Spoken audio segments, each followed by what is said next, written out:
After playing Bloodstained Curse of the Moon, I immediately bought the Castlevania Anniversary Collection, which includes 8 games. These are Castlevania, Castlevania 2, Simon's Quest, Castlevania 3, Dracula's Curse, Super Castlevania 4, Castlevania The Adventure, Castlevania The Adventure 2, Belmont's Revenge, Castlevania Bloodlines, and Kid Dracula. To achieve 100%, all I had to do was beat each of these 8 games. To make this a challenge for myself, I decided I would beat them in 7 days. The first achievement is better to whip a candle than to curse the darkness.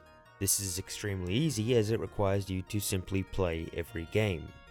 Starting with the original Castlevania, it has 6 linear stages with a boss at the end of each area. There's not much to really say except it's your standard platformer and you kill monsters. The cursed Simon Belmont is unlocked by completing the game and killing Dracula. Castlevania 2 Simon's Quest was a highlight of this collection and used the Zelda 2 method to reinvent the game. This game features 5 linear areas and has a day and night cycle. Like Metroid, you collect a new power-up to progress throughout the game. Unlike the original, there aren't many bosses, but rather a linear world that you can explore at your leisure. Once again, by killing Dracula, the achievement "and so the ghastly night has come to an end" has unlocked. Castlevania 3 reflected the style of the original, however it introduced new protagonist Trevor Belmont and multiple allies to play alongside you. I personally enjoyed this game as I watched the show simultaneously. Essentially the game is similar to the original in gameplay, except characters can be swapped. I beat the game as Trevor Belmont alone, unlocking the Vampire Killer is all I need. I then used the level passwords to go to the final level and beat the game as Alucard, Cypher, and Grant. This unlocked Intertwined Fates, May My Family Rest in Peace, and Forgive Me Father.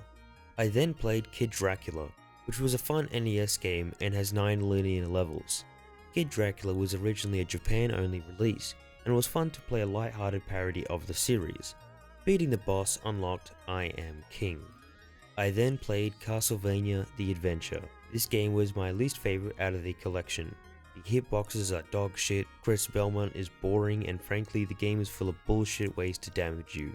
Beating the game, however, unlocked Birth of a Legend. The sequel, Castlevania The Adventure 2, was a far better installment. I see this game as a technical achievement.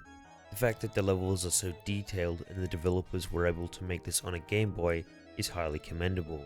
The game is full of less bullshit and it was far more enjoyable to play. Beating Dracula unlocks Rise Against Soleil. Castlevania Bloodlines was my favorite to play of this collection. It features 2 protagonists and has beautiful sprite work. The devs also combined 3D models and animation, which really brought another level of depth to the experience. It also features the best setting out of these games across Europe and had a great array of bosses. I beat the game initially as Eric to unlock You Are Now Avenged Gwendolyn, then I used the level cheat to beat the final boss as John Morris on expert mode, unlocking It Took a Left-Handed Belmont to set things right. The final game of this collection is the beloved Super Castlevania 4. This game is regarded as one of the best SNES games and a definitive title like Super Metroid and Super Mario World are. The art style is beautiful and so is the sprite work.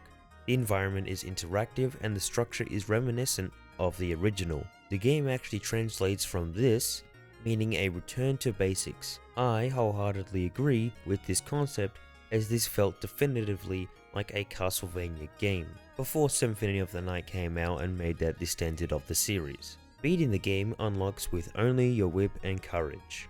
As Super Castlevania 4 was my final game to beat out of the collection, I finally unlocked Heir of the Belmont Clan. And that's it for this collection. It was absolutely worth paying for, and it's a shame we don't have more mainline Castlevania games like this anymore. However, I do have more videos in mind related to the Castlevania series. Thank you for watching the video, comment what game I should complete next, and have a great day.